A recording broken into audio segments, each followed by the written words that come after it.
கார்த்திகை தீபம் சீரியல்ல ஒரு சூப்பரான அப்டேட் வந்திருக்குனே சொல்லலாம். மிஸ் பண்ணாம ஃபுல் வீடியோவும் கேளுங்க. அதுக்கு முன்னாடி நம்ம வீடியோ பிடிச்சிருந்தா லைக் அண்ட் சப்ஸ்கிரைப் பண்ணி சப்போர்ட் பண்ணுங்க.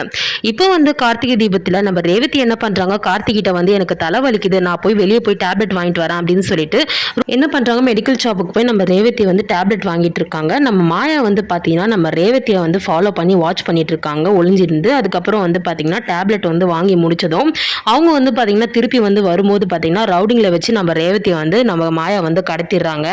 அதுக்கப்புறம் வந்து பார்த்தீங்கன்னா ரேவதி வந்து விடுங்க விடுங்கன்னு சொல்லியே வந்து யாருமே வந்து அவங்க பேச்சை கேட்காம அவங்கள வந்து பார்த்தீங்கன்னா காரில் வந்து கடத்திட்டு அவங்களோட மாயாவோட கஸ்டடியில் வந்து ஒரு ரூமில் வந்து உட்கார வச்சுட்டு இருக்காங்க சேரில்.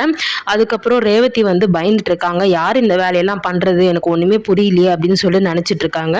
அப்போ வந்து பார்த்தீங்கன்னா கொஞ்சம் வந்து நம்ம கார்த்தி வந்து யோசிச்சுட்டு இருக்காரு, என்ன இது ரேவதி வந்து அப்போ போனால் இன்னமும் வரலையே, டைம் ஆகுதே அப்படின்னு சொல்லிட்டு என்ன பண்ணுவார், நம்ம கார்த்தி வந்து ரூமில் வந்து பார்த்தீங்கன்னா ரிசப்ஷனில் வந்து கேட்பாரு, இந்த மாதிரி வந்து ரேவதின்றவங்க வந்து ஃபார்மசி போனாங்களே, எங்கே போனாங்க அப்படின்னு சொல்லிட்டு தெரியுமா அப்படின்ற மாதிரி வந்து கேட்பாங்க.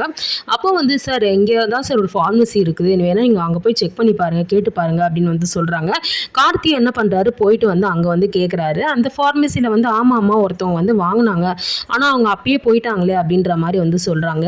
அதுக்கப்புறம் வந்து பார்த்தீங்கன்னா வந்து ரேவதியை வந்து தேடி வந்து நம்ம கார்த்தி வந்து அந்த ரேவதி கடத்தின இடத்துல ஃபுல்லாகவே வந்து பார்த்தீங்கன்னா ரேவதியை வந்து தேடி தேடி வந்து கார்த்தி வந்து அலைஞ்சிட்டு இருக்காரு, எங்கே போனாருன்னு தெரியல அப்படின்னு சொல்லிட்டு.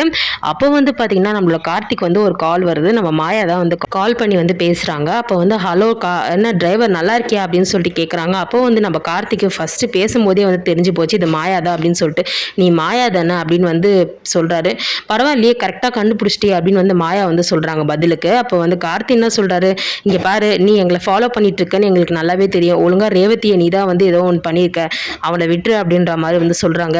ஓ உன் பொண்டாட்டியை தேடி வந்து ரோடு தெருவா நீ அலைஞ்சிட்டு இருக்கியா அப்படின்ற மாதிரி வந்து மாயா வந்து பேசுகிறாங்க. அதுக்கப்புறம் வந்து பார்த்தீங்கன்னா இங்கே பாரு உங்களுக்கு வந்து என் மேலே கோவம் இருந்தால் என்ன ஏதாச்சும் பண்ண வேண்டியதானே, ரேவதி எதுக்காக கத்துன அப்படின்ற மாதிரி வந்து கேட்டுட்டு இருக்காங்க. அப்போ வந்து பார்த்தீங்கன்னா மாயா என்ன சொல்கிறாங்கன்னா, ஒரு நாள் உன்னோட பொண்டாட்டை காணுன்னும் போதே உனக்கு இவ்வளோ பதறி டென்ஷன் ஆகி நீ தேடிட்டு இருக்கியே, என்னோட மகேஷை இத்தனை நாள் நான் தேடிட்டு இருக்கேன், எனக்கு எப்படி இருக்கும், ஒழுங்காக மகேஷை விட்டுரு அப்படின்னு சொல்லும்போது கார்த்தி என்ன சொல்ல, ஏய் உனக்கு அறிவு இருக்கா, மகேஷை நான் கடத்தல, மகேஷ் காணாம போனதுக்கும் எனக்கும் எந்த சம்மந்தமும் கிடையாது, தேவையில்லாமல் நீ வந்து பேசிட்டு இருக்க அப்படின்னு சொல்லும்போது அதெல்லாம் எனக்கு தெரியாது, மகேஷை விடு அப்படின்னு சொல்லிட்டு ஃபோனை வந்து கட் பண்ணிடுறாங்க.